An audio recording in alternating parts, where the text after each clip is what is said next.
ಚಲವಾದಿ ನಾರಾಯಣ ಸ್ವಾಮಿ ಅವರು ಪ್ರವಾಸವನ್ನು ಕೈಗೊಂಡಾಗ ಅವರೇನೊಂದು ಹೇಳಿಕೆಯನ್ನು ನೀಡಿದ್ದಾರೆ ಅಂತೇಳಿ ಅದನ್ನು ವಿರೋಧಿಸಿ ಒಬ್ಬ ದಲಿತ ಮುಖಂಡನನ್ನ, ವಿರೋಧ ಪಕ್ಷದ ನಾಯಕರನ್ನ ಚಿತ್ತಾಪುರದಲ್ಲಿ 4-5 ತಾಸುಗಳ ಕಾಲ ಕೂಡಾಕಿ ಅವ್ರ ಮೇಲೆ ಹಲ್ಲೆ ಮಾಡ್ತಕ್ಕಂಥ ಪ್ರಯತ್ನವೂ ಕೂಡ ಕೆಲವು ಕಾಂಗ್ರೆಸ್ ಪುಡಾರಿಗಳೇನು ಮಾಡಿದ್ದಾರೆ, ಪ್ರಿಯಾಂಕಾ ಖರ್ಗೆ ಬೆಂಬಲಿಗರೇನು ನಡೆಸಿದ್ದಾರೆ.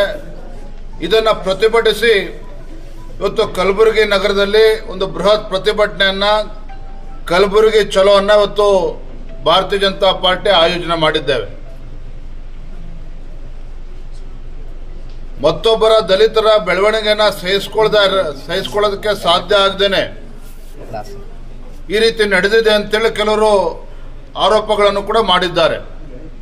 ಆದರೆ ಒಂದಂತೂ ಸತ್ಯ, ರಾಜ್ಯದಲ್ಲಿ ಕಾಂಗ್ರೆಸ್ ಸರ್ಕಾರ ಬಂದಾಗಿನಿಂದ ಗುಲ್ಬರ್ಗ ಜಿಲ್ಲೆನಲ್ಲಿ ಮತ್ತು ಕಲ್ಯಾಣ ಕರ್ನಾಟಕದಲ್ಲಿ ಯಾವ ರೀತಿ ಆತ್ಮಹತ್ಯೆಗಳು ನಡೀತಾ ಇದ್ದಾವೆ, ಕೊಲೆಗಳು ಯಾವ ರೀತಿ ನಡೀತಾ ಇದೆ, ಮರಳು ದಂಧೆ ಯಾವ ರೀತಿ ನಡೀತಾ ಇದೆ, ಕಾನೂನು ಸುವ್ಯವಸ್ಥೆ ಸಂಪೂರ್ಣವಾಗಿ ಹದಗೆಟ್ಟಿರ್ತಕ್ಕಂಥದ್ದು. ಹಾಗಾಗಿ ಎಲ್ಲ ವಿಚಾರಗಳನ್ನು ಇಟ್ಕೊಂಡು ಇವತ್ತು ಗುಲ್ಬರ್ಗಾದಲ್ಲಿ ಒಂದು ಬೃಹತ್ ಸುಮಾರು 10-15 ಸಾವಿರ ಸಂಖ್ಯೆಯಲ್ಲಿ ನಮ್ಮ ಕಾರ್ಯಕರ್ತರು ಸೇರ್ತಾ ಇದ್ದಾರೆ. ಯಾಕೆ ಈ ರೀತಿ ಕೊಲೆಗಳು ಈ ಭಾಗದಲ್ಲಿ ಆಗ್ತಾ ಇದೆ, ಯಾಕೆ ಕಾನೂನು ಸುವ್ಯವಸ್ಥೆ ಸಂಪೂರ್ಣವಾಗಿ ಹದಗೆಟ್ಟಿದೆ, ಯಾಕೆ ಪೊಲೀಸ್ ಇಲಾಖೆ ಸಂಪೂರ್ಣವಾಗಿ ಒಂದು ಕುಟುಂಬಕ್ಕೆ ಅಡಿಯಾಳಾಗಿ ಯಾವ ರೀತಿ ಕೆಲಸ ಮಾಡ್ತಾ ಇದ್ದಾರೆ, ಇವೆಲ್ಲವನ್ನು ಕೂಡ ಗುಲ್ಬರ್ಗದಲ್ಲಿ ಮಾತನಾಡ್ತಾರೆ. ಈ ಹಿಂದೆ ಜನಸಾಮಾನ್ಯರು ಇದನ್ನು ಮಾತನಾಡ್ತಾ ಇದ್ದಾರೆ. ಗುಲ್ಬರ್ಗ ಜಿಲ್ಲೆ, ಯಾದಗಿರಿ ಜಿಲ್ಲೆ ಅಥವಾ ಕಲ್ಯಾಣ ಕರ್ನಾಟಕ ಅದೆಲ್ಲವೂ ಕೂಡ ಹಳೇದಾಗಿದೆ. ಒಂದು ರೀತಿ ರಿಪಬ್ಲಿಕ್ ಆಫ್ ಖರ್ಗೆ ಅಂತೇಳಿ ಆಗಿದೆ ಅಂತೇಳಿ ಜನಸಾಮಾನ್ಯರು ಮಾತನಾಡ್ತಾ ಇದ್ದಾರೆ. ಅಭಿವೃದ್ಧಿ ಕೆಲಸಗಳು ಆಗ್ತಾ ಇಲ್ಲ. ಇವತ್ತು ಕಲ್ಯಾಣ ಕರ್ನಾಟಕಕ್ಕೆ ವಿಶೇಷ ಸ್ಥಾನಮಾನ ಕೊಟ್ಟಿದ್ದೇವೆ ಅನ್ನುವ ಹೆಗ್ಗಳಿಕೆ ಬಿಟ್ಟರೆ ಈ ಭಾಗದಲ್ಲಿ ಶೈಕ್ಷಣಿಕವಾಗಿ, ಸಾಮಾಜಿಕವಾಗಿ, ಆರ್ಥಿಕವಾಗಿ ಏನೇ ಒಂದು ಅಭಿವೃದ್ಧಿ ಕೆಲಸ ಕಾರ್ಯಗಳು ಏನೂ ಕೂಡ ಆಗ್ತಾ ಇಲ್ಲ. ಶಿಕ್ಷಣ ಕ್ಷೇತ್ರ ಕೂಡ ಒತ್ತನ್ನು ಕೊಡೋದಕ್ಕೆ ಸಾಧ್ಯ ಆಗ್ತಾ ಇಲ್ಲ.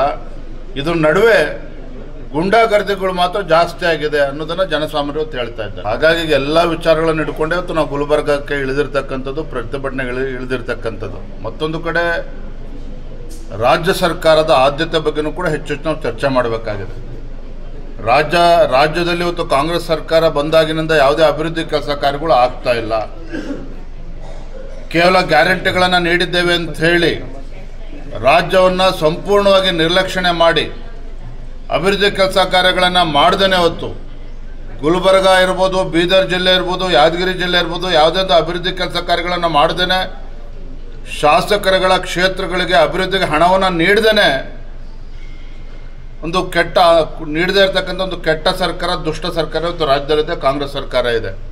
ಹಾಗಾಗಿ ಇವೆಲ್ಲವನ್ನು ಕೂಡ ತಾವು ನೋಡಿದ್ರೆ ಹಿಂದೆ ಜನಾಕ್ರೋಶ ಯಾತ್ರೆ ಮುಖೇನ ಇಡೀ ರಾಜ್ಯಾದ್ಯಂತ ಪ್ರವಾಸ ಮಾಡಿ ಇಂಥ ಜನವಿರೋಧಿ ಸರ್ಕಾರದ ಬಣ್ಣವನ್ನು ಬಯಲಿಗೆ ಎಳಿತಕ್ಕಂಥ ಕೆಲಸವನ್ನು ಕೂಡ ನಾವು ಮಾಡಿದ್ದೇವೆ. ಬರೋದಿಂದಲೂ ಕೂಡ ಈ ದುಷ್ಟ ಜನವಿರೋಧಿ, ರೈತ ವಿರೋಧಿ ಕಾಂಗ್ರೆಸ್ ಸರ್ಕಾರದ ವಿರುದ್ಧ, ಈ ಗುಂಡಾಗರ್ದಿ ಮಾಡತಕ್ಕಂಥ ಕಾಂಗ್ರೆಸ್ ಸರ್ಕಾರದ ವಿರುದ್ಧ ಮುಂದಿನ ದಿನಗಳಲ್ಲೂ ಕೂಡ ನಾವು ನಿರಂತರವಾಗಿ ಹೋರಾಟಗಳನ್ನು ನಾವು ಮಾಡ್ತೇವೆ. ನ್ಯೂಸ್ ಫಸ್ಟ್, ನಿರ್ಭೀತಿಯಿಂದ ನಿಮ್ಮ ಪರವಾಗಿ.